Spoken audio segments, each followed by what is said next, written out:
জয় দয়াময়ী মায়ের জয়। আজকে আমি আরেকটি জাগ্রত জীবন্ত মাকে নিয়ে ভিডিওটা বানাচ্ছি। মা দয়াময়ী, মায়ের নাম হয়েছেন মা দয়াময়ী। মা আনন্দময়ীরই আরেকটি রূপ মা দয়াময়ী। মা আনন্দময়ীর আরেকটি নাম মা দয়াময়ী। ভীষণ জাগ্রত, জীবন্ত এই মা। মায়ের মন্দির হয়েছে কোচবিহার দিনহাটা কলিদহ রাইস মিলের অপোজিটে এই মায়ের মন্দির। আজকে আমি বলবো আপনাদেরকে, এই যে মায়ের মন্দিরটি রয়েছে, এই মন্দিরটি কিন্তু একটা ফাঁকা মাঠের মধ্যে মায়ের মন্দিরটি অবস্থিত। মা এই মাঠে ঘুরে বেড়ান, এই মাঠে মা ঘুরে বেড়ান, মায়ের নুপুরের আওয়াজ পর্যন্ত শোনা গেছে।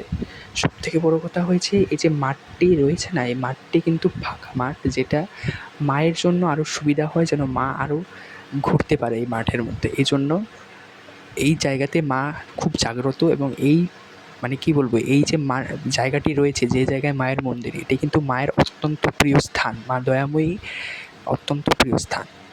মায়ের যে মন্দিরটি না, এই মন্দিরটা আগে ছিল না, আগে এখানে মায়ের স্থান ছিল, বলা হতো আগে এখানে মায়ের স্থান ছিল।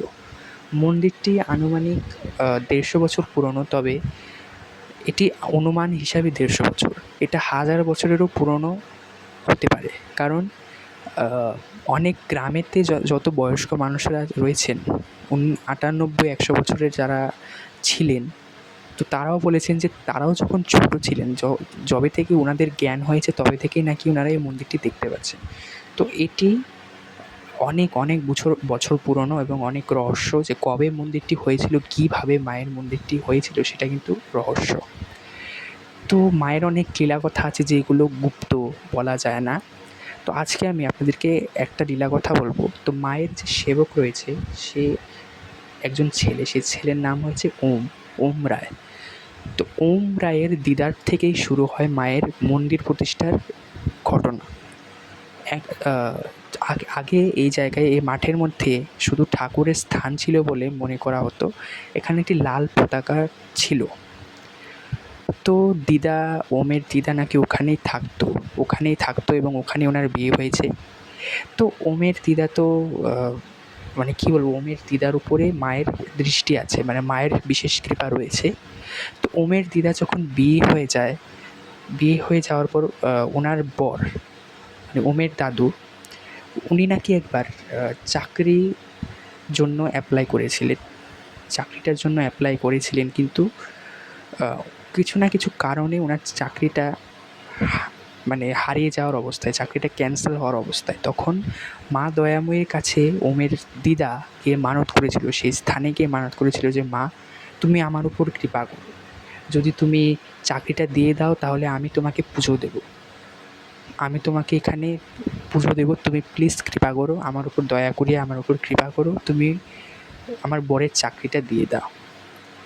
তো ঠিক ১ মাসের মধ্যেই, কাটা ১ মাসের মধ্যেই মায়ের মানে ওমের দিদার বরের, ওমের দাদুর চাকরিটা হয়ে যায়।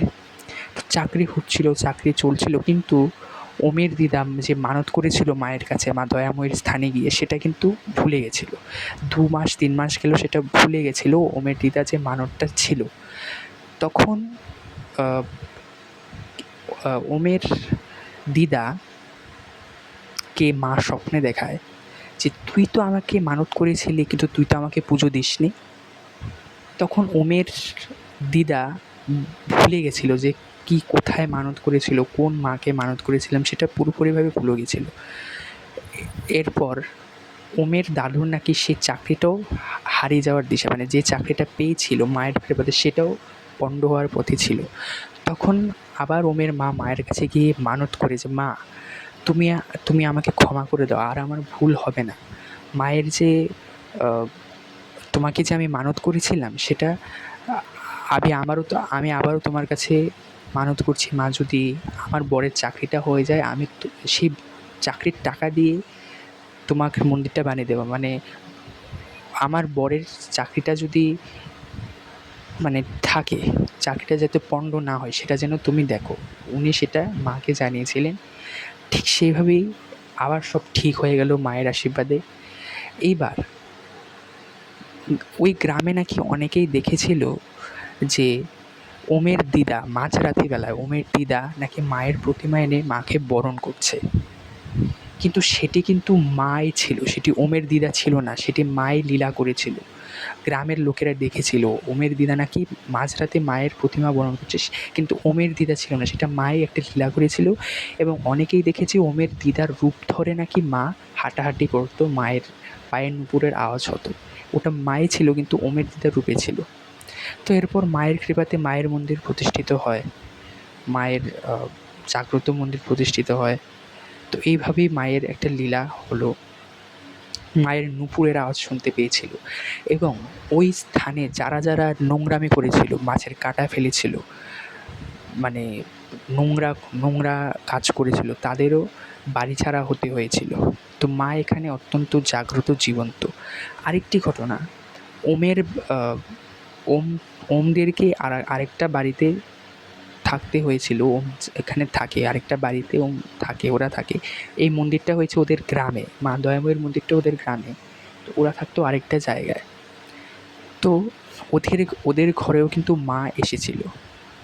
মা দয়াময়ের কাছে যখন ওমের মা হাত পেতেছিল যে, মা তুমি তো এখানে রয়েছো, তুমি কি আমার ঘরে যাবে?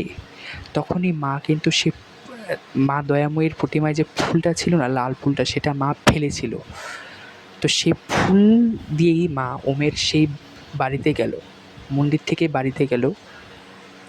এবং মায়ের কৃপাতে কিন্তু ওদের বাড়িতে একটা পেতলের বিগ্রহও এসেছে। মানে ওদের বাড়িতে, যে বাড়িতে ওরা থাকে, ওদের বাড়িতে একটা পেতলের বিগ্রহও এসেছে। সেটা মাই স্বপ্নাদেশে বলেছিল যে আমি এই বাড়িতেও আসবো, বিগ্রহ আসবে একটা। তো ওমের দিদা বলেছিল যে তুমি যদি এই বাড়িতেও বিগ্রহ রূপে আসো তাহলে মা তুমি নিজেই আসো, আমাদের তো আর্থিক অবস্থা নেই। তখন মা বলেছিল যে আমি অবশ্যই আসবো। তো ওদের বাড়িতে যে থাকতো, ওদের বাড়ির থেকে একজন নাকি গিফট করেছিল ওদেরকে মায়ের মায়ের পেতলের প্রতিমা, মা দয়াময়ী, এটা মায়ের পেতলের প্রতিমা। তো এইভাবেই মা আসে। তো এই মা দয়াময়ী খুবই জাগ্রত, খুবই জীবন্ত। আমি বারবার বলছি আপনারা মায়ের মন্দিরে যান। মায়ের মন্দির হয়েছে কোচবিহার দিনহাটা কলিদহ রাইস মিলের অপোজিটে। গিয়ে মায়ের কাছে গিয়ে আপনারা নিজের সমস্যাটা বলুন, নিজের নাম গোত্রটা বলুন, কাজ হবেই হবে, অবশ্যই কাজ হবেই হবে, হবেই হবে, কাজ হবেই। মা খুবই জাগ্রত, জীবন্ত। এবং এই যে স্থান না, মায়ের যে মন্দিরটা রয়েছে না, সেটা কোনো সাধারণ স্থান না, সেই মাঠটা কোনো সাধারণ মাঠ না, এটা অত্যন্ত জাগ্রত। মা কিন্তু হেঁটে বেড়ায় ওই মাঠে, মা হেঁটে বেড়ায়, অনেক নুপুরের আওয়াজ আজও শোনা যায় মায়ের। ওখানে শুধু মা কালী না, মা কালী ছাড়াও ওখানে অনেক দেবদেবী রয়েছে, তবে ওই দেবদেবীর ব্যাপারে এখনও জানা যায়নি। মন্দিরটা খুবই রহস্যময়, যে কবে মন্দিরটা হয়েছিল। তো আশা করছি আমি আপনাদেরকে লীলা কথাটা বোঝাতে পেরেছি। এটা কিন্তু কোনো সাধারণ লীলা কথা না, মাই সাক্ষাৎ এসেছিলেন স্বপ্নে। আমি জানি আমার কথায় একটু আটকে গেছি, কারণ আমি সাজিয়ে গুছিয়ে কথা বলতে পারি না। তবে আমি চেষ্টা করেছি যতটুকু সম্ভব ততটুকু মায়ের লীলা কথা আপনাদের সামনে প্রস্তুত করার। আশা করছি আপনাদের ভালো লেগেছে। তো আপনারাও আসুন, কোচবিহার দিনহাটা কলিদহ রাইস মিলের অপোজিটে মায়ের মন্দিরে আসুন, মাকে পুজো দিন, মায়ের মন্দির থেকে ঘুরে আসুন।